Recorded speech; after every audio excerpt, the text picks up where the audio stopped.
सुप्रभात बच्चों। आज हम कक्षा 11 हिंदी गद्य खंड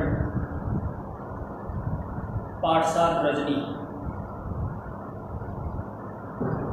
लेखिका मन्नू भंडारी हैं, चल रहे हैं हम पढ़ाने के लिए। तो सबसे पहले हम लेखिका मन्नू भंडारी के बारे में थोड़ी सी जानकारी प्राप्त करना चाहेंगे और देना चाहेंगे आपको। लेखिका मन्नू भंडारी का जन्म मध्य प्रदेश में 1931 के मंदसौर जगह पर हुआ था और बचपन में ही इनके पिताजी यहाँ से राजस्थान जयपुर शिफ्ट हो गए। इनकी शिक्षा दीक्षा राजस्थान से हुई और वहीं से लेखन कार्य में इनकी अभिरुचि जगी। 3 बहनें, भाई, बड़ा पूरा परिवार और सभी बहनें लेखन के क्षेत्र में। आपने हिंदी साहित्य की जो गद्य की विधाएं हैं उन लगभग विधाओं में आपने अपनी लेखनी चलाई है और उस लेखनी के माध्यम से आपके जो विषय रहे हैं, समाज के ज्वलंत समस्याएं रही हैं, उन ज्वलंत समस्याओं पर ही आपने अपने लेखनी से प्रहार किया है।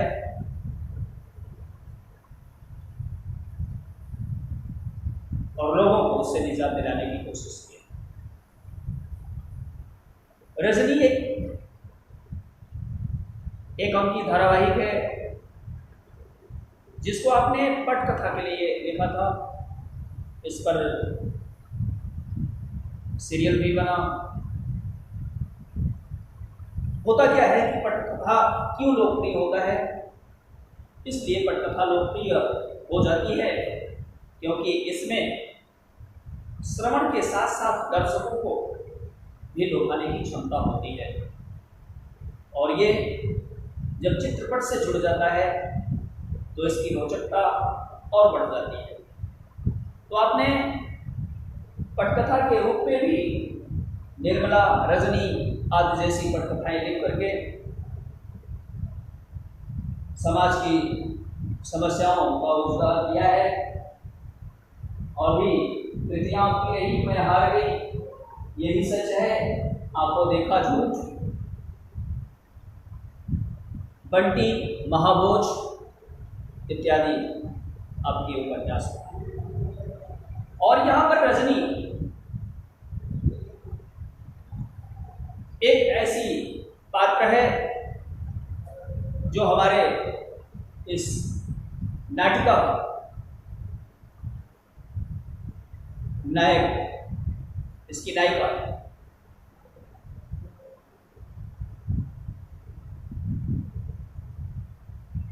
इसमें कई पात्र हैं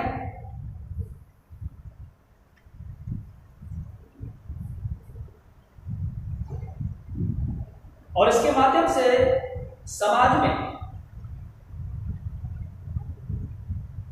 अभिभावकों, शिक्षकों और बच्चों के प्रति जो स्थितियां हैं उनको दिखाने का प्रयास किया गया है। लीला होती है, लीला का बेटा अमित है। अमित जो कि किसी शहर के स्कूल में कक्षा 9 में पढ़ रहा होता है। अमित पढ़ने में बहुत अच्छा है। वो स्कूल गया हुआ है क्योंकि आज उसका रिजल्ट निकलता है। इसी बीच रजनी लीला के घर आती है मार्केट चलने के लिए। लीला को बोलती है। लीला रजनी से मार्केट न जाने की बात कहती है और बताती है कि आज अमित स्कूल गया है, उसका रिजल्ट वार्षिक निकल रहा है, उसकी मैं प्रतीक्षा कर रही हूँ। रजनी इतना कर करके कि ठीक है मिठाई मेरी भी रखे रहना, मैं भी मिठाई खाऊंगा। ये पहला दृश्य है लीला का घर। क्योंकि अमित पढ़ने में होशियार है, इसलिए रजनी पहले से ही बोल देती है कि मिठाई रखे रहना, मिठाई तो मुझे खाना ही खाना है। किंतु जब अमित रिजल्ट कार्ड एक हाथ में लेकर के और चेहरे पर उदासी घर में प्रवेश करता है, तो उसको देख करके लीला परेशान हो जाती है और परेशानी का कारण पूछती है।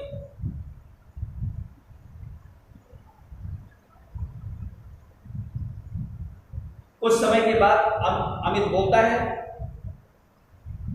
कि मम्मी, मैंने आपको कई बार कहा था कि मैथ में ट्यूशन दिलवा दो, नहीं तो रिजल्ट मेरा गड़बड़ हो जाएगा। और हुआ वही, आपने मेरी बात नहीं मानी, क्योंकि सर बार बार इस बात को कह रहे थे कि हमें ट्यूशन कर लो, नहीं तो तुम्हारे नंबर कम हो जाएंगे।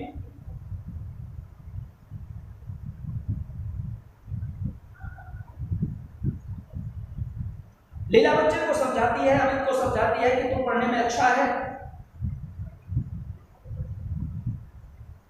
सारे विषयों में अच्छे नंबर हैं, अर्धवार्षिक परीक्षा में भी अच्छे नंबर आए हैं,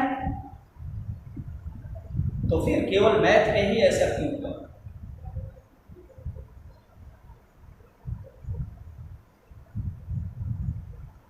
सारे विषयों के नंबर हैं 86 हैं, 80 हैं, 88 हैं, 82 हैं, 90 हैं, केवल मैथ में ही 72 नंबर कैसे मिले?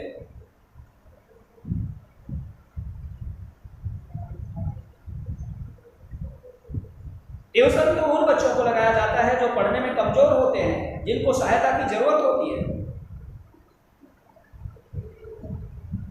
अमित बताता है कि नहीं, हमारे सर जी कह रहे थे कि ट्यूशन करना जरूरी है, नहीं तो तुम्हारे नंबर मैथ में वार्षिक में कम हो जाएंगे।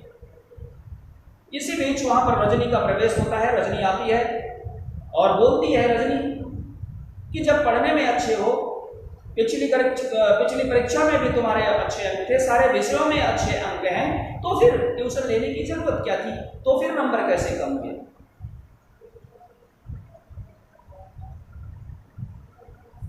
इस बात की चर्चा चल रही होती है, इतने में रजनी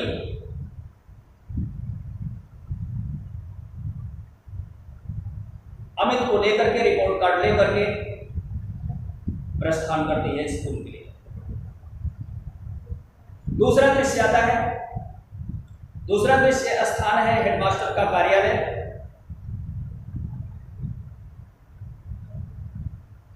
रजनी जाकर के कार्यालय के सामने खड़ी होती है और वहां खड़े चपरासी से कहती है कि मुझे प्रिंसिपल साहब से मिलना है। वो चपरासी अंदर जाता है। अंदर प्रिंसिपल साहब क्या कर रहे हैं, क्या नहीं कर रहे हैं, वो मिलना नहीं चाहते हैं। चपरासी से कहते हैं कि अभी मैं बाहर बैठा हो, कह दो कि सर कुछ काम कर रहे हैं। रजनी काफी देर बैठी रहती है, प्रतीक्षा करती रहती है। दो एक लोग आते हैं बाहर से और उनको मिलाया जाता है, लेकिन रजनी को नहीं मिलाया जाता है। रजनी का क्रोध बढ़ता ही जा रहा है। खरी खोटी सुनाते हुए चपरासी को रजनी हेडमास्टर के कार्यालय में प्रवेश कर जाती है।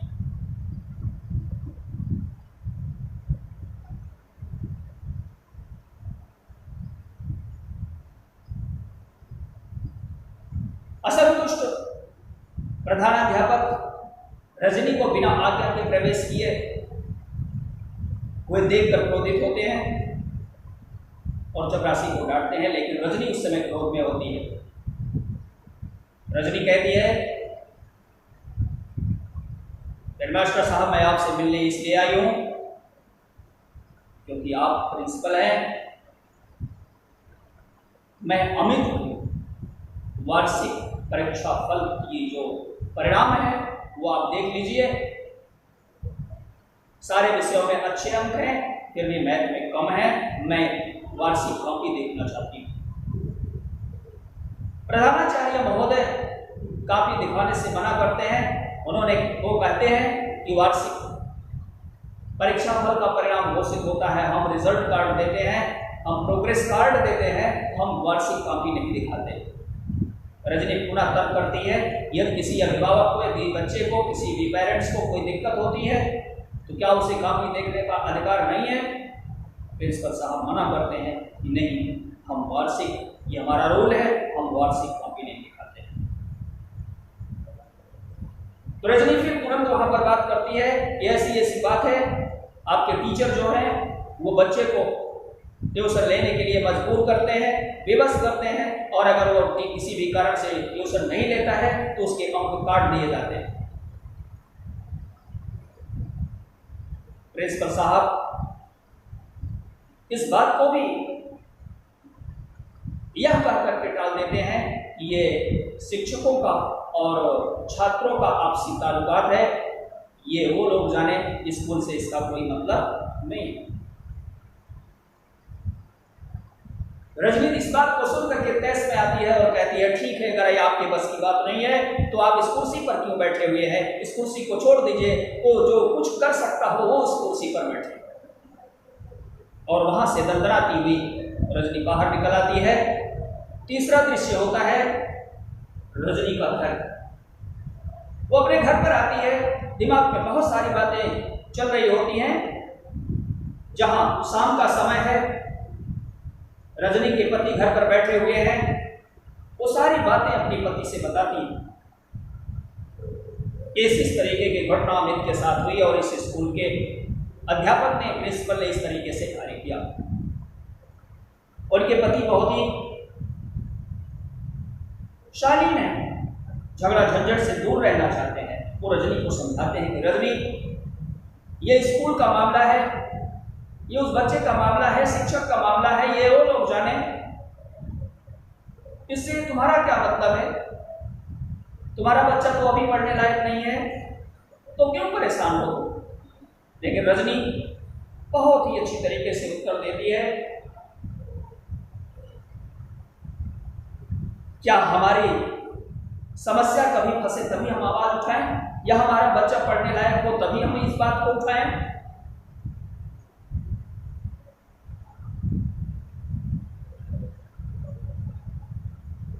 ऐसा कर करके वो आगे के लिए प्रस्थान कर जाती हैं। चौथा दृश्य आता है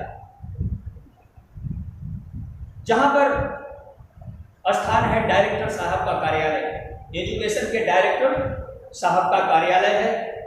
रजनी वहां पर बड़बड़ाते हुए पहुंची और बाहर खड़ी कार्यालय के सामने पड़ी हुई एक बेंच पर बैठ गई और क्रोध से आग बबूला हो रहा। सरकार के सिस्टम को देख करके उसको कष्ट हो रहा है। काफी देर तक बैठी रही। अंदर डायरेक्टर साहब भी अपना कार्य कर रहे हैं और ये प्रतीक्षा कर रही है कि चपरासी जाएगा और नाम की स्लिप देगा, वहां से परमिशन मिलेगा तो अंदर जाऊंगी। किंतु एक दूसरा व्यक्ति आता है इसी बीच, वो अपना नाम लिखता है और नीचे 5 रुपए की पर्ची लगाता है, 5 रुपए की नोट लगाता है। चपरासी ले जाकर लेता है और ले जाकर के उस नाम को डायरेक्टर साहब के सामने रख देता है, उसको कॉल कर लिया जाता है। इस स्थिति को देखकर, इस घटना को देख करके रजनी के खून खौल गए। तुरंत धक्के मारती हुई रजनी डायरेक्टर के कार्यालय में प्रवेश कर जाती है।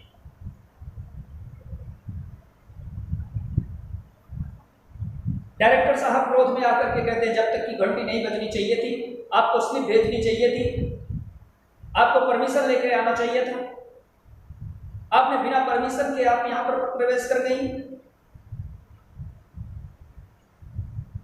किंतु रजनी भी खूब खरी खोटी सुनाई। डायरेक्टर साहब, मैं कितनी देर से यहाँ पर बैठी, क्या आप इस बात को नहीं देख रहे हैं कि आपके हिस्सर पर बैठ करके आपके कर्मचारी किस प्रकार से गोरख धंधा कर रहे हैं? ये आपको नहीं दिखाई पड़ रहा है? और मैं यहां पर कब से बैठ करके इंतजार कर रही हूं, ये आपको नहीं दिखाई पड़ रहा है? मैं चली आई, ये आपको दिखाई पड़ गया? मतलब जो कुछ भी कहना, जो कुछ भी सुनाना था, रजनी उस समय देश में थी, जो उसमें थी कष्ट। फिर रजनी बोलती है कि महोदय जी, मैं प्राइवेट और सरकारी स्कूल के जितने भी बोर्ड है, चाहे वो सरकारी हो चाहे प्राइवेट हो, इनके से जुड़े हुए सारे स्कूलों के बारे में जानकारी इकट्ठा कर रही हूं।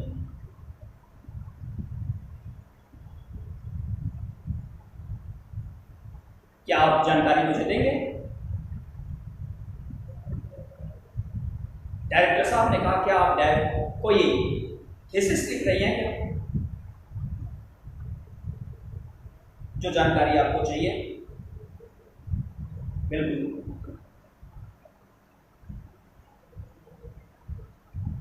अच्छा, ये बताइए कि क्या ये जो सरकारी कॉलेज है, जो प्राइवेट कॉलेज है, इनको ग्रांट सरकार देती है? इन पर सरकार का अंकुश होता है? इनका नियंत्रण सरकार के हाथों में है? डायरेक्टर साहब ने कहा, जी बिल्कुल, 90% ग्रांट जो है वो ग्रांट गवर्नमेंट देती है और इन पर सरकार का नियंत्रण होता है।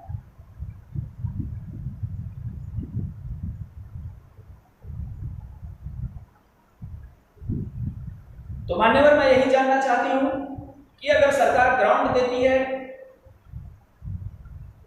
और सरकार का नियंत्रण भी होता है, तो स्कूलों में शिक्षकों के द्वारा ये गोरख धंधा क्यों चलाया जा रहा है?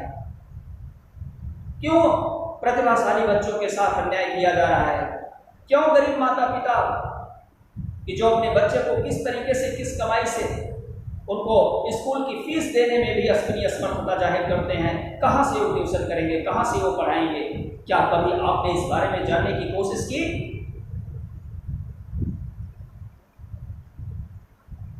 डायरेक्टर साहब का उत्तर होता है, यहां कोई धंधा जैसी बात नहीं है। ये स्कूलों का, शिक्षकों का, अभिभावकों का और छात्रों का आपसी संबंध है। किसने कहा कि ट्यूशन लेने के लिए? क्यों ट्यूशन लेते हैं? क्या जरूरत है ट्यूशन की? कहीं न कहीं छात्रों की भी कमजोरी होती है कि जो कमजोर होते हैं वो मजबूरी पर ट्यूशन लेते हैं।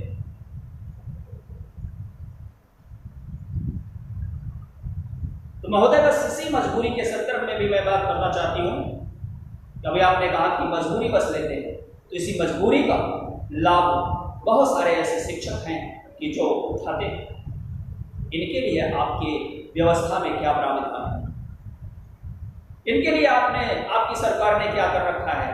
आपकी व्यवस्था में, आपके सिस्टम ने इनके लिए क्या कर रखा है, जो अवैधानिक रूप से बच्चों को ट्यूशन लेने के लिए बाध्य करते हैं?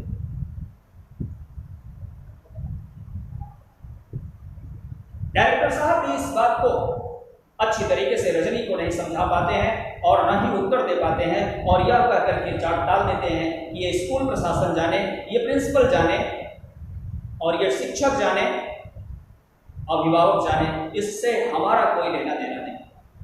रजनी वहां तेज में आती है और वहां से निकलती है। ठीक है डायरेक्टर साहब, इसको अब अभिभावक ही जानेंगे। तुरंत वहां से निकलती हैं और पांचवा दृश्य होता है। पांचवा दृश्य है जहां पर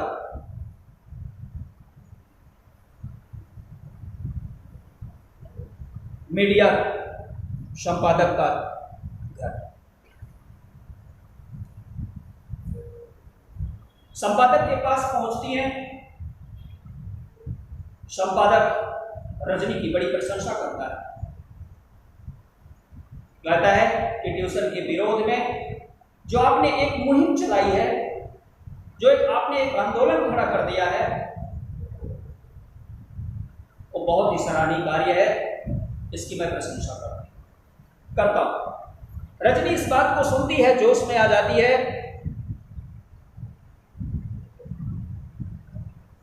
और उसे लगता है कि अब यहां से मुझे सहारा मिल जाएगा, सहयोग मिल जाएगा, और कहती है कि आप मेरा सहयोग दीजिए, आप मेरा सहयोग दीजिए, और आप सिर्फ इतना सहयोग दीजिए कि आप मेरे इस मुहिम को आप अपने समाचार पत्र में जगह दीजिए, छापिए, जिससे कि हर पेरेंट्स, हर अभिभावक तक ये आवाज पहुंच जाए और सभी जागरूक,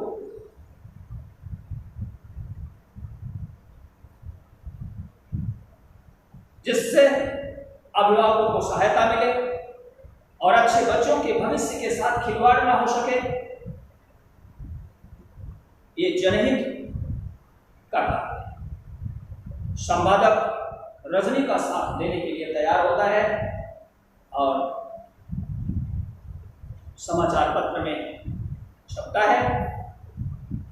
और एक दिन रजनी यह भी मुहिम चलाती है कि फला डेट को अभिभावकों की मीटिंग। तो छठा दृश्य आता है। छठा दृश्य में स्थान है बैठक स्थल, जहां पर रजनी सभा मंडप में बैठी हुई है।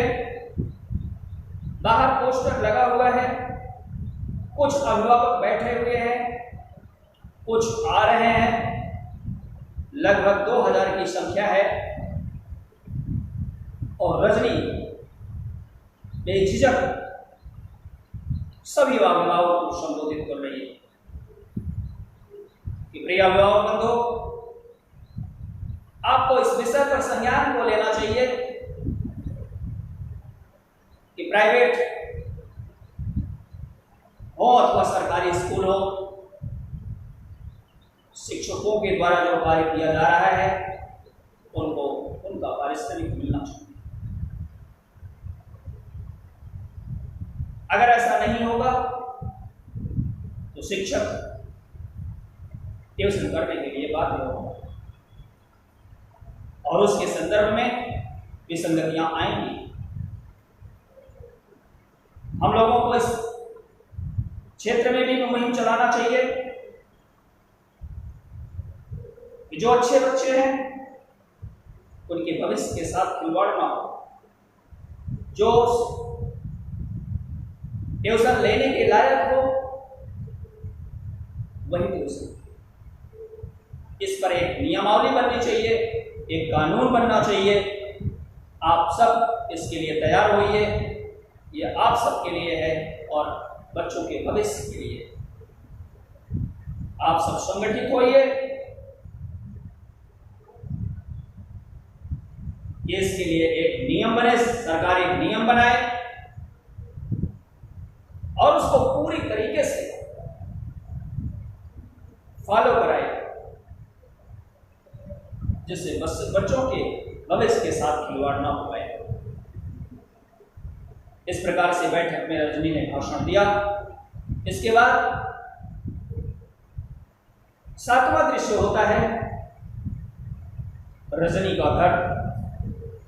रजनी अपने घर पर बैठी होती है। वह स्थल होता है जहां पर सुबह का समय है, पेपर आता है और रजनी के पति पेपर पढ़ रहे होते हैं और वहीं से खुश होकर रजनी को बुलाते हैं। अरे रजनी, इधर आओ, बोर्ड ने तुम्हारे सारे प्रस्ताव को जैसे कि तैसा स्वीकार कर लिया है। रजनी वहां से प्रसन्न होकर के दौड़ती है, अपने पति के पास आती है, पेपर हाथ में लेती है। इसी बीच लीलाबेन